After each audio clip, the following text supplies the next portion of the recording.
Hey guys, I've got a new E010S that I got off of Banggood, and I also have the FS-i6S controller.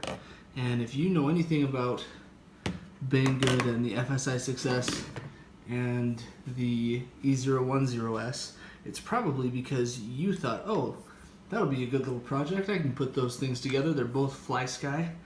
And then you found out that the two don't talk to each other because the E010, or sorry, the FS-i6S is only compatible with a specific frequency or something like that. It's called, I'm going to read it off here,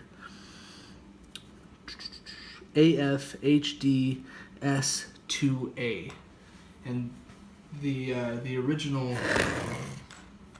E010 without a camera and the E010S, which I got with a camera, run on a different frequency. And there are other Fly-Sky controllers that you can turn that setting off and make it so that they run. But this one didn't work. So what I needed to do, and what I'm sure a lot of you who have made the same mistake or who have gotten because this is the FS-i6S is a great little controller. It's ergonomic, it's comfortable, it's got lots of little bells and whistles, got buttons here on the back. You can adjust your well, honestly, I haven't gotten good enough to actually use these yet, but it's got everything you need. It'll take 10 drones, as long as they're Fly-Sky, and let me read that thing off again, as long as they use an AFHDS 2A frequency. So the fix for this, to make these guys talk to each other, was to get and this also was on Banggood, and it's kind of the whole reason that I'm making this video, because I saw a lot of people, as soon as I got mine and couldn't get them to sync up, I went on Banggood, and there were people who had made the same error, and they had left questions and angry comments, and Banggood hadn't given them an answer, and in some cases Banggood had recommended this as a matchup. Like, oh, this is a great starter controller, this is a great starter multi-rotor, you should get these two things. And so they were really upset when they got them and tried to put them together, and they would not synchronize. So the answer is an upgraded motherboard, and it wasn't difficult. I got mine for $27.99 here in the US. That's actually like what I paid for it, and it is the Eachine Beecore F3 Evo brushed ACRO flight controller board for Inductrix Tiny Whoops, Eachine's E010 and E010S. It's really easy to find. It's not very expensive. It's plug and play. You can see in this picture right here, and I'm sorry about the light quality on the camera, but I wanted to get this video out for everybody who might be going through what I went through. The motor's plug and play. Oh, that's better. And it works the same way that the motherboard you currently have works, with one notable exception. And that exception is when you take your, and I'm not going to completely disassemble this so that you can see everything that I did, but I got this little stand that used to fit the camera that the E010S came with, but doesn't anymore. They send a narrower camera and the screws don't actually line up. So I've just got a piece of double-sided foam adhesive on the back, and then crisscrossed my daughter's little headbands over the camera to hold it all together. Anyway, that's not the point. The point is that on the original E010S board, there is a connection right inside here where the camera connects to, and nobody tells you, hey, you're not going to have that connection anymore. There's not going to be a dedicated spot for your camera to connect. So I did a bunch of digging around, and I found out something that If you're new to the hobby or the sport, as I am, would be really nice if somebody would just tell you. So I'm going to. You need to solder the camera leads directly to the same ports that you solder the power leads, and that's black to black, red to red. I've got those. The ground is black, and the VCC is red. Try to get in tight here so you can see that right there. I did the power on bottom, and I did the camera on top. It's really, really easy. Drop a little bit of solder on the board, and then pre-coat the leads with some solder, and then you just touch them to the soldering iron on top, and then on bottom. It's really inexpensive. If you don't have a soldering iron, you can get cheapo from like Ace Hardware or Home Depot for I think mine, or Harbor Freight actually is another place you can get them. Just a couple of bucks. I think it was less than $10, and it came with some solder. And I've actually been using that with 4 different drones that I've done modifications on to get me to this point, and to my other drones. Never mind. So once you've got that in, once you've got those soldered together, you can push the button, which is hiding right there. You can barely see it. It's better to do this before you get the it's that little hat looking thing right there on top of that. You push that down, you plug in your battery. At the same time, what you'll do, because there's tutorials for everything except for this beautiful, lovely Fly-Sky FS-i6S. Alright, so here we are in here. What you'll do is you'll click on this, go to Systems, RX Bind. You click on that, and I don't want to mess up any of my modes, so we'll pretend. You click RX Bind, and this is all it's going to show. It's never going to say, congratulations, you've bound. So what's going to happen, you're going to take this sucker, push the button down, plug the battery in, and then you're going to wait. There's going to be red and white lights that light up on the bottom, and there's going to be a red, a green, and a blue light, and they're going to flash. The red light pretty much stays constant. The green and blue lights flash, and then all of a sudden their pattern changes. When their pattern changes, you can unplug. You then, and I always back out and then turn off, and then allegedly you push the buttons. Again, turn your controller on, plug your battery back in, and then mess with it a little bit, and the two will lock together. It always, and maybe it's just the way that I have it set up in Fly-Sky, but for me, I've got my kill switch right here, and then I've got ACRO, or whatever, the 3 ACRO, angle, and I guess ACRO's the bottom one. Anyway, the beginner, intermediate, and advanced, and I'm really trying to get better at the advanced stuff. So my kill switch is here, because I'm a lefty, and I like having that quick where I can reach it. So I've got to turn that on and off, play with this, and then when I see the blade start to spin on my drone, it's ready to go. It's ready to fly. So I want to walk you through really quick getting your controller all set up and ready to go. For me, what I did was I set up my, obviously, channel 5 is your auxiliary channel. Channel 6, oh, let me go back into systems and go to the correct, there we go, function, auxiliary channels. Okay, channel 5, that's my fly mode. This is switch A right here. Switch A is my kill switch. So I've got that set up. You click here, you tell it that you want it to be a switch. You click here, you get to pick which A, B, C, or D switch you want it to be. There are other options, but those are the best, and usually it'll either be kill switch, left-handed, kill switch, right-handed is the way people will do that. For my other drones, I have switch D set up as a beeper, but this does not have a beeper, so it's kind of a moot point. Then channel 7 is switch B. It's this guy right here, and I already told you I've got that for my flight modes.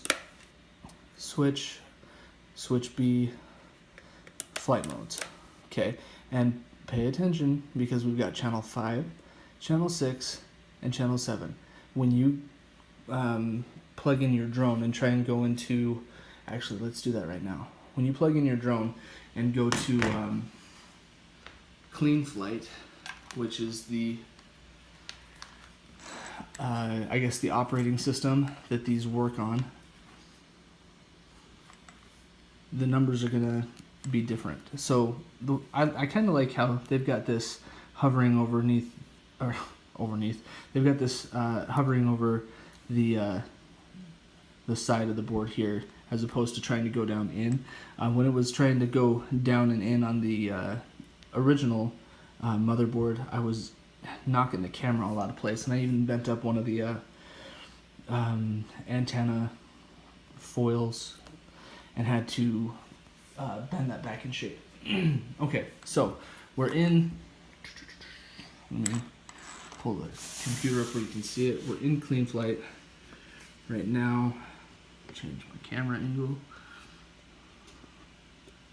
Okay, so we're in clean flight. You see the drone is reacting on the computer the same way that it's oriented in my hand. When you go to your, first of all, this pretty much all stays the same. There's nothing in here that needs to be tinkered with. It's not going to tell you your battery power or anything like that in your goggles, assuming that you have some. These guys are just the cheapo Eachine VR007s. These have been fantastic. I love these. My wife makes fun of the way I look when I wear them, but she's allowed to, you know. But it's a much easier thing to fly with those on than with line of sight. So get yourself a pair of goggles. I think those go for like $50. It might even be less than that now. And then I've got just the Foxer antenna there, and you got to make sure that the antenna you get matches the antenna on your drone. They've got to be spinning the same direction, left-handed or right-handed.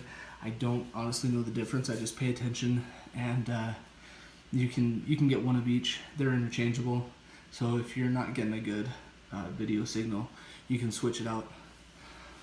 Anyway, that was a tangent. Let's get back to tuning. Okay, so failsafe. Everybody says to set it to drop, which is just about impossible for you to see right now. There we go. So I've got mine set to drop. I didn't mess with that. I didn't argue with people when they said it. I just kind of went with it. PID tunings. This is pretty much good to go out of the box. You don't really have to mess with that. Receiver. You'll see here we're connected, so if I play with this, you see the numbers jump around, so you know that the two are actually synced together. And then you can even see with the switches what happens there. Okay, so now we get into the modes. This is the more difficult setup. I've got ARM set to 2. ARM was my number 6. It was my switch A. switch A is number 6, because number 5 is where it all starts. That's number 1, and that's your flight mode. That has nothing to do with any of this. You're not going to see somewhere where you have to set up number 1. You could, but it's not necessary. And you don't even technically have to have an arm disarm button. But I have gotten pretty close to getting hit before with a more powerful drone prop, and it kind of scared me. So I make sure and set up a disarm on all of my drones now. So, and I have mine set up here at 2,500, so that it's not going to deactivate if my horizon mode spikes. So air mode, I have it set a little bit low, so nothing between here and here is going to activate my angle or my horizon mode. Horizon, ACRO are the same thing. Air mode comes from 1,000 to 1,300, and then angle mode picks up at 1,300 and goes to 1,700, and then horizon or ACRO mode goes also from 1,300 but all the way up to 2,000, and it stops there. I set my, if I'm setting up a drone that has a beeper, I'll set it the same way at 2,000 to 2,100, and I'll set that up again on my other on-off switch. So you can see when I'm moving these, we're in air mode now. My switch is all the way up. Click it to the middle, we go to angle mode. We're in the middle of angle and horizon, but it knows that we're in angle mode. And then horizon mode, we're all the way up in here. I don't know what these mean or how it all works. I just know that through trial and error, this is the way that I like to have them set up. And other tutorials I've watched have shown them being set up similar to this, but always with an Frsky or the other kind of non-Fly-Sky controller. So this is how I've set mine up, and it works really well with this. I've been really happy flying it. Basically, air mode is going to limit how far the drone can tilt in any direction. You're not going to get any flips or turns with this. It's all going to stay about like this. And then in angle mode, it's going to give you more of an angle, and allegedly, if you put it in an angle and hold it, it'll do a roll or a flip. In horizon, it's completely unstabilized. It's all you. So you got to make sure that you know which mode you want to be in, because I crashed 2 of my drones in horizon mode thinking that it would stop and turn correctly. If you're new to this, you're flying at this angle. So if you try and turn at this angle, you're pretty much gonna go out of control. You've got to kind of learn how to maneuver a drone while it's tilted forward. So this is everything that I have kind of struggled to learn. I didn't see a video where people explain how to get the E010S connected to a Fly-Sky FS-i6S controller, and it took me a long time to try and tinker it out and figure out that the original motherboard was not going to talk to the controller, and I wanted to save any of you that same frustration. So I'm going to disconnect this here. As far as that learning curve I was talking about, there are some pretty good simulators. This one is the DRL simulator, and it actually is already tuned, not for this particular drone, but it is tuned for the controller, the FS-i6S controller. See? Ta-da! It knows. Let me click on that so you can see it. It knows what controller I've got, and it helps me learn without crashing and breaking my drones, which I've done and had to repair and replace on a couple occasions. It lets me learn how to do it without damaging my equipment, so I can learn to fly safely. I can learn to do tricks and maneuvers, or turn without crashing, because my drone is pitched at an angle and I don't want to faceplant.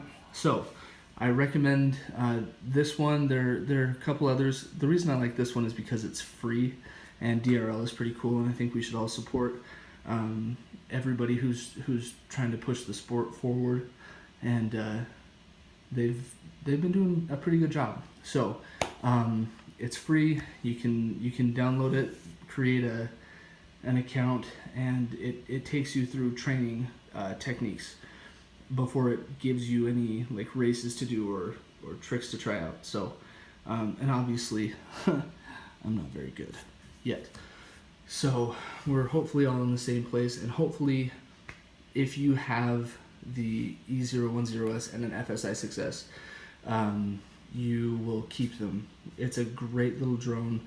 The props are really powerful. The only modification that I'm considering doing is switching this, click on that, there you go, switching this controller out so that it'll take the long LiPo batteries that they're using in the Tiny Whoop, which will give them more power, so it doesn't, because my carriage here is a little bit heavy and it kind of bogs down after I do a big turn, or if I try a flip or anything like that. So it'll give more power to the motors more quickly, from what I've been watching and reading online. And that's just, again, it's a simple solder. You unsolder these two leads from the bottom, solder in the new lead, and then cut a hole right here in the front so it doesn't stop there, it can slide through. And one guy that I saw here on YouTube put a little bit of foam, glued it in place on the side so it fits snugly. And once you've got that, you've got a little bit more power and a little bit more stable flight, especially if you're getting into aerobatics. I hope that this has helped you. I am kind of excited to see how things go from here, and I'm really, really glad that Beecore figured out that there was an issue, and that there was a section of the population of pilots, which is a glorified name for what we're doing, who were matching these up and not able to fly. So kudos to them for making that possible for us, and safe flying. Have fun, guys.